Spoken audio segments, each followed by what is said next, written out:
3 बार बहुमत हासिल करना ये इतिहास रचने जैसा है। कल नरेंद्र मोदी आएंगे, उनके भाषण में बोलना खटाखट खटाखट खटाखट। आज पाकिस्तान के नेता कांग्रेस के शहजादे को पीएम बनाने के लिए दुआ कर रहे हैं। इसका नाम एग्जिट पोल नहीं है, इसका नाम मोदी मीडिया पोल है। ये मोदी जी का पोल है, फैंटेसी पोल है उनका। ये राहुल बाबा एक ऐसा यान है जो 20 बार लॉन्च हुआ मगर हर बार लॉन्चिंग फेल गई है। 295 से एक सीट कम नहीं होगी, ये वृहद परिवार अभी बढ़ेगा ही। और इंडिया गठबंधन कहता था साउथ में साफ, नॉर्थ में हाफ, ऐसा कहीं भी होता हुआ नजर नहीं आ रहा है।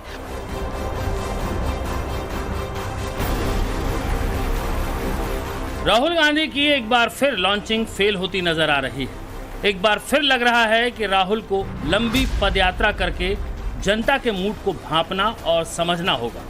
बार बार कहां चूक हो रही है, आखिर राहुल गांधी जनता की नब्ज को क्यों नहीं पकड़ पा रहे हैं, ये अब कांग्रेस के लिए पहेली के साथ साथ बड़ी शोध का विषय बनता जा रहा है।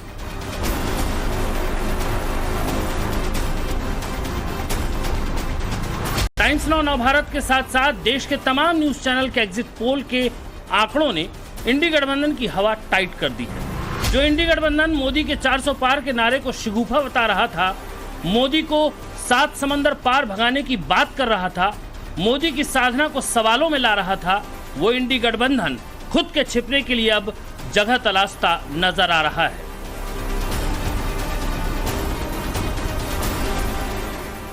निश्चित तौर पर एग्जिट पोल कोई चुनावों के नतीजे नहीं है, लेकिन ऐसा कोई भी सर्वे नहीं है जो राहुल गांधी का इंडियान दिल्ली की गद्दी पर लैंड करा दे। ऐसा कोई भी सर्वे नहीं है जो राहुल गांधी या फिर INDIA गठबंधन के नजदीक खड़ा होता हो, जिससे राहुल गांधी को उम्मीद की किरण नजर आ जाए। पहले चरण के मतदान से लेकर अब तक मोदी की विजयी शंखनाद 400 पार के आंकड़े को हवाई बताने में उलझी कांग्रेस और राहुल गांधी बहुमत के पास भी खड़े नजर नहीं आ रहे हैं। इंडिया अलायंस के सारे सूरमा अब सीन से गायब होते जा रहे हैं, लेकिन मीडिया के कैमरे एग्जिट पोल पर रिएक्शन ले रहे हैं, और जो रिएक्शन आ रहे हैं वो बेहद हड़बड़ी में और तमतमाए हुए मूड के साथ आ रहे हैं। सारी साख राहुल गांधी की लगी है, इसीलिए सबसे पहले राहुल गांधी का ही रिएक्शन देखिए। राहुल जी, एग्जिट पोल इसका नाम एग्जिट पोल नहीं है ब्रदर, इसका नाम एग्जिट पोल नहीं है, इसका नाम मोदी मीडिया पोल है। ये मोदी जी का पोल है, फैंटेसी पोल है उनका। Thank you. कितनी सीटें आ रही हैं आपके हिसाब से? सिद्धू मूसेवाला का सॉन्ग सुना आपने? 295। तमतमाए हुए राहुल ने सिद्धू मूसेवाला के सॉन्ग पर 295 का नंबर तो दे दिया, लेकिन एग्जिट पोल का जो आंकड़ा सामने आ रहा है वो कांग्रेस को 65 सीट दे रहा है, वहीं बीजेपी को 315 सीट। एग्जिट पोल के बाद 295 के नंबर के लिए कांग्रेस और इंडी गठबंधन ने बाकायदा मीटिंग की है और उसके बाद इस नंबर को मार्केट में फ्लोट किया है। तभी हर नेता एक सुर में इसी नंबर से चिपका हुआ है। साथ में एक लाइन ये जोड़ने का भी आदेश दिया गया होगा कि एग्जिट पोल को मोदी मीडिया का पोल बताना है। मल्लिकार्जुन खड़गे का दावा है कि हम कम से कम 295 सीटें लाने जा रहे हैं। वहीं अरविंद केजरीवाल का दावा है कि इंडिया गठबंधन को 295 से अधिक सीटें मिल रही हैं। बड़ा साइंटिफिक तरीके से हम लोगों को अंदाजा है कि हम कितनी सीटें जीत रहे हैं। 295 से एक सीट कम नहीं होगी, ये वृहद परिवार अभी बढ़ेगा ही। और तो मुझे लगता है जनता के एग्जिट पोल में और सरकारी एग्जिट पोल जो टीवी पर दिखाकर झुंझुना चलाया जा रहा है, उसमें बहुत अंतर है। राहुल गांधी ने इस चुनाव को हल्के में ले लिया या जनता ने राहुल को हल्के में ले लिया, ये समझ से परे है। 4 जून के नतीजों के बाद निश्चित तौर पर इंडी गठबंधन इस बात पर मंथन करेगा, लेकिन नतीजों से पहले सर्वे के आधार पर अकेले राहुल को एनालिसिस करें तो ये समझ आ गया कि राहुल जितना खटाखट सोच रहे थे, उतना ही फटाफट वोटर उनसे दूर हो रहा था। कल नरेंद्र मोदी आएंगे, उनके भाषण में बोलना खटाखट खटाखट खटाखट। गरीबी हटाने का जो काम कांग्रेस 70 सालों से नहीं कर पाई, राहुल गांधी 2024 में खटाखट करने जा रहे थे। लेकिन राहुल का खटाखट इफेक्ट किसी राज्य में मैजिक नहीं कर पाया, ऐसा सर्वे में तो सामने आ ही गया। दक्षिण में राहुल ने खूब ताकत लगाई, लेकिन सर्वे के नतीजे क्या कह रहे हैं?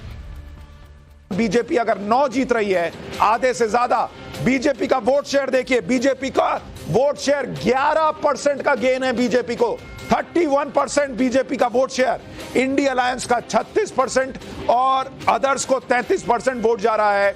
यानी तेलंगाना के अंदर सबसे बड़ा उलटफेर होता हुआ दिख रहा है, जहां पर बीजेपी का वोट शेयर पिछले 5 साल में एक 11% का गेन जो है वो दिख रहा है बीजेपी के लिए, और सबसे बड़ा नुकसान वोट शेयर में भी बीआरएस को दिख रहा है। सर्वे कह रहा है कि 17 सीटों वाले तेलंगाना में कांग्रेस महज 6 से 7 सीटें ला रही है। 28 सीटों वाले कर्नाटक में कांग्रेस को महज 4 से 6 सीटें मिल रही हैं। तो तमिलनाडु में कांग्रेस 8 से 9 सीटों पर जीत सकती है। ये राहुल बाबा एक ऐसा यान है जो 20 बार लॉन्च हुआ, मगर हर बार लॉन्चिंग फेल गई है। दरअसल मोदी के आगे राहुल का अनुभव कच्चा ही साबित हो रहा है।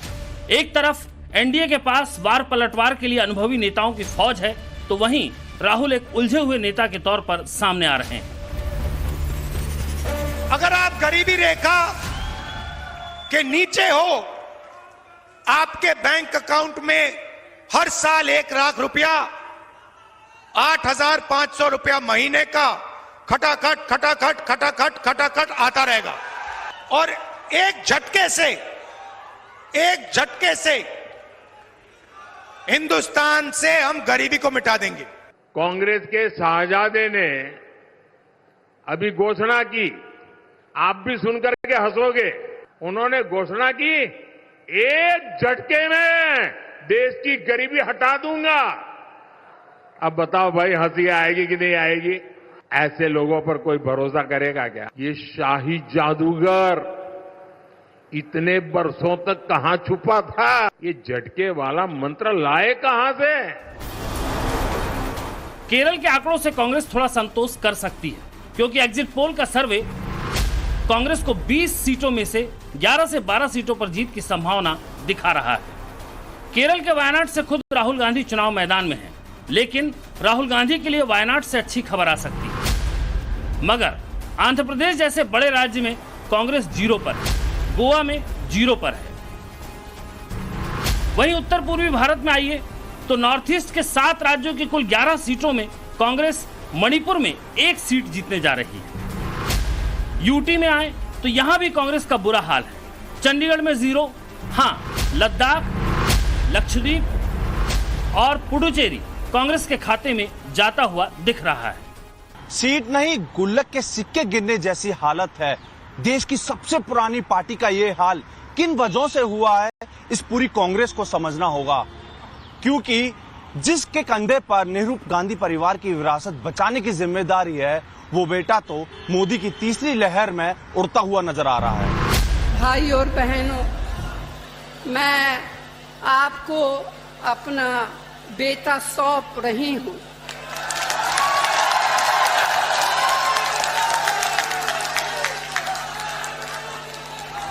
अपना बेटा सौंप रही हूं, जैसे आपने मुझे अपना माना, वैसे ही राहुल को अपना मान कर रखना है।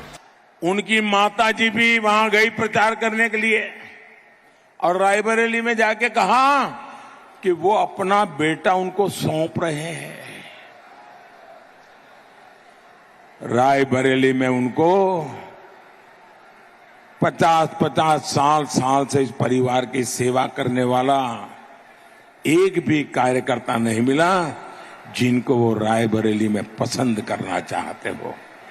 ये प्रॉपर्टी का भाव।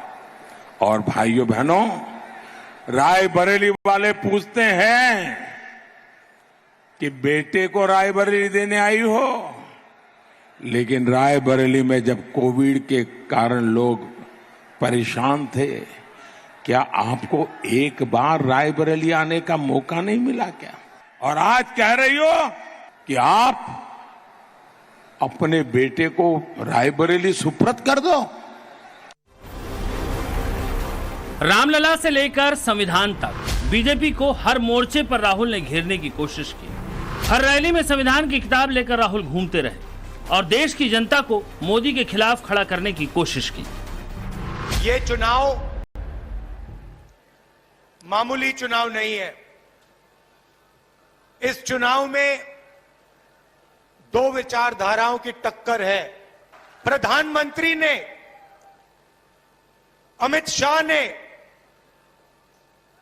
और उनके अलग अलग एमपीज ने मन बना लिया है कि अगर वो चुनाव जीतेंगे तो वो इस किताब को फाड़ के फेंक देंगे। लड़ाई है भाई और बहनों।